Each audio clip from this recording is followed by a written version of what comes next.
I was born and raised in Toulouse in south of France. I grew up in a project, and when I was about 18, I took a train to Paris with 20 bucks in my pocket to pursue my music career. And against all odds, after doing a lot of shitty jobs, I signed my first publishing deal, and that first publishing deal led me to another publishing deal. That was an amazing situation because that allowed me to work on a lot of very successful projects, music, TV shows and films. But as soon as the situation started to get comfortable, I was more and more frustrated because that was not fulfilling me artistically. So I applied for a visa to move to the US because that was always my dream since I was a little kid. And I got the visa granted, so I left everything behind. I gave all my possessions to my friends, and I took 2 suitcases and I moved to New York. And I had a meeting in Santa Monica, so I flew from New York to Santa Monica.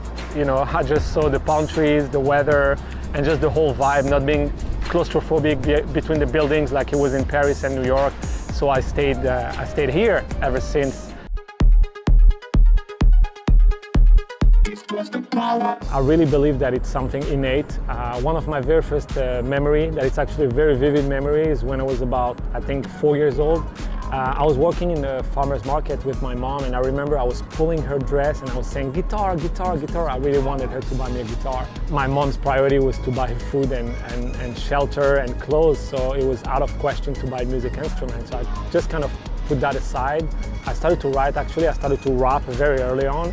I was really passionate by rap music. I grew up listening to rap and punk rock and hardcore a little later. I remember there's like a French radio station, national radio station that's called Skyrock. And one day I entered a contest and they called me back, and you had to rap with the famous rapper of the moment. And then they would select the best rapper of the week, the best freestyle of the week. Microsoft was sponsoring that event that week. And I won, and they sent me a computer, and that was the beginning of the end because that's how I got into producing music. From that moment, I remember from that summer that I received that computer, nothing else matters. It was always music, music, music. I don't think there's any kind of artist that has a typical day. The only thing that is really like my routine is waking up and doing my meditation and yogic practices to begin my day, because that's really what keeps me grounded. After those practices, I pick up my guitar or the keyboard and I start writing music.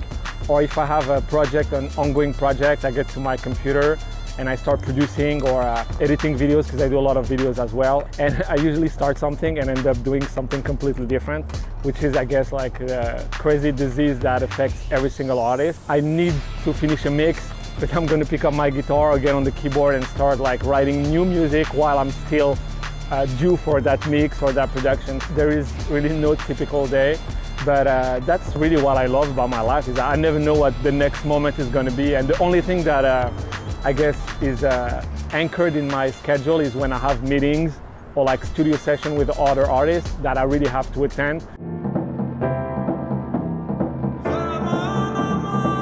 I grew up listening to 90s hip hop and punk rock. And if I have to pick one artist in the rap world that it really influenced me, is definitely Jay-Z. The first time I heard him on Reasonable Doubt, I got hooked. And he had that musicality and like different flow, and the way of writing was so different that it really caught me, and I followed him like thoroughly through his Rockefeller venture, and I was obsessed by anything related to Rockefeller. And to this day, like, he's one of my biggest influence. As far as like rock, punk rock, definitely Nirvana. I was hooked since like the first time I heard them. And actually I remember when I was 11 years old, it was their last tour in Europe, and they had a show in my hometown, and I was crying to go, but of course my mom was like, nope, you don't go to see that kind of show. So I missed that, and unfortunately Kurt Cobain died a few months later. To me, he's one of the most incredible songwriters of his generation, and he brought so much into the rock world, and he had that, you know, like gut-wrenching songwriting and voice. A little later I got into the Beatles because of my first mentor, and that's what got me into like pop music actually. And I kind of studied the way they were writing, because they pretty much, in my opinion, they invented pop music. So I really listened to a lot of Beatles, and that helped me a lot to like craft my songwriting as well.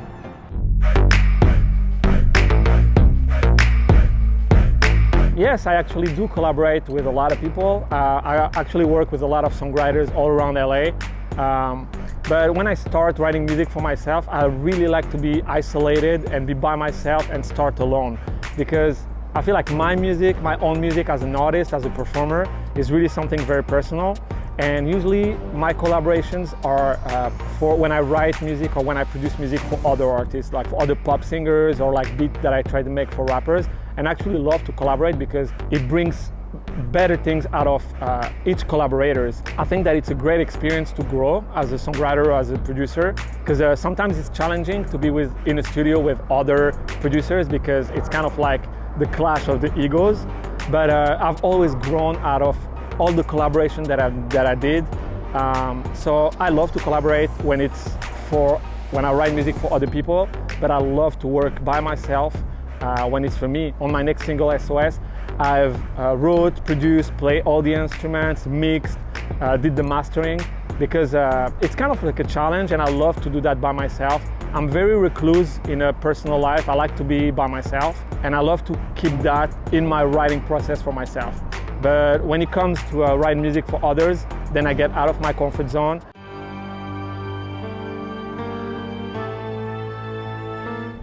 Well, this question is fairly easy. The Neptunes, Pharrell Williams and Shadow. When I started producing, that's where they started to come out in the scene. And I remember I was collecting every single record that was produced by the Neptunes. I was even trying to find the instrumental to see if I could steal a snare or hi-hat or a kick, because I was blown away by their production. It was something that nobody ever heard of. I briefly met them and I told them that they changed my life because they made this little kid from South of France believe that it was possible to mix every kind of genre and still be like relevant. Because before them, you were either a rap producer, a rock producer, you were a rapper, a rocker, or like a pop star, but they came out and they shook everybody, they shook the industry, and I think that literally changed the course of the whole music industry. After them, it was very easy for everyone to like do a rock records, a rap records, and like mix genres. Basically what I'm doing right now all stems from me believing in myself and that it was possible after I listened to the Neptunes. I'm inspired by life, so I love to write about life stories, but I don't really like to write about things as they happen. So usually I make a melting pot of several things that I live or that I witnessed or that happened in my entourage or within my friends and family. For instance, that's what I did with SOS. It's a melting pot of several things that I witnessed or lived, but it's not an actual story. It's inspired by real life events, and that's really what inspires me. Even when I write a piano instrumental or a guitar instrumental, it stems from something that I really lived. I don't like to just sit around and try to come up with something. I guess emotions that you live through your life are the direct inspiration for art.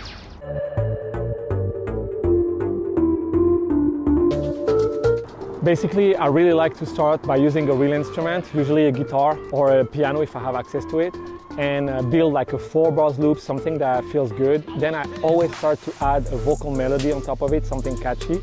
And when it sounds good with nothing, like the bare instrument and the vocals, then I take it on my computer and then I start to like produce and add all these ear candies on top of it. As I always say, if it sounds good with nothing, then it's gonna be very, very dope when you add all those production effects and like all those synthesizers, the drums and stuff. So when I songwrite, that's my creative process. But sometimes when I want to do something groovy or when it's just a beat, like a rap beat, something like hip hop, I can start by you know, a drum pattern and then adding like some instruments. There's no rules, but the process usually starts like that.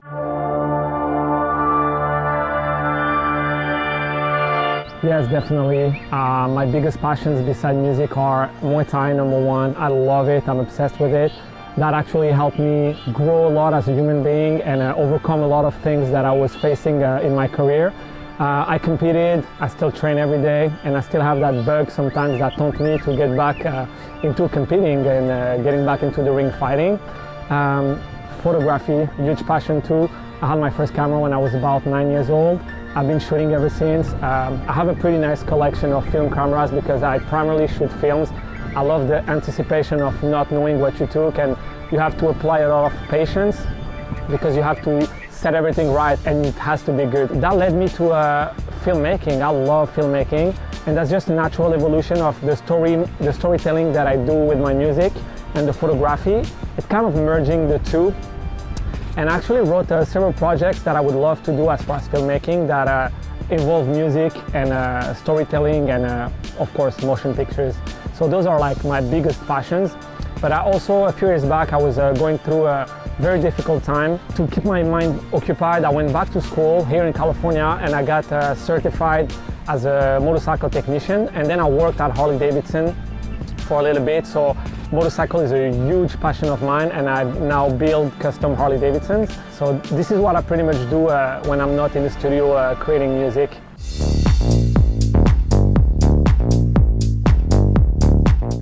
So my favorite part is definitely being able to do what I love the most on a daily basis, just creating music and expressing my emotions through music, through my art, and giving that to the people and seeing people's reaction.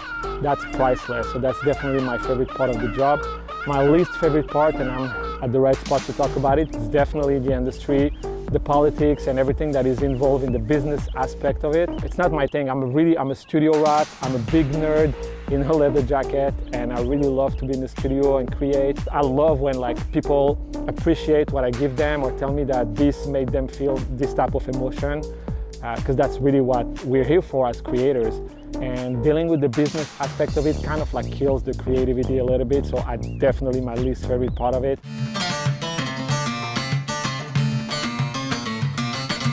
I'm currently preparing the release of my new single SOS. I'm very excited about it. I just written the music video concept, so I'm trying to put that together right now.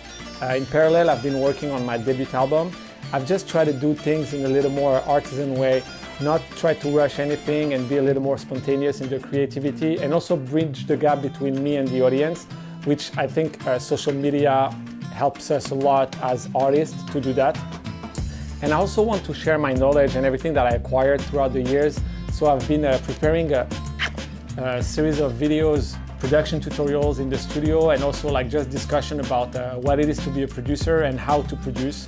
And I'm excited about that project as well, because I feel like it's going to help a lot of people to get all this information that I didn't have when I started. So I'm excited to share all that knowledge.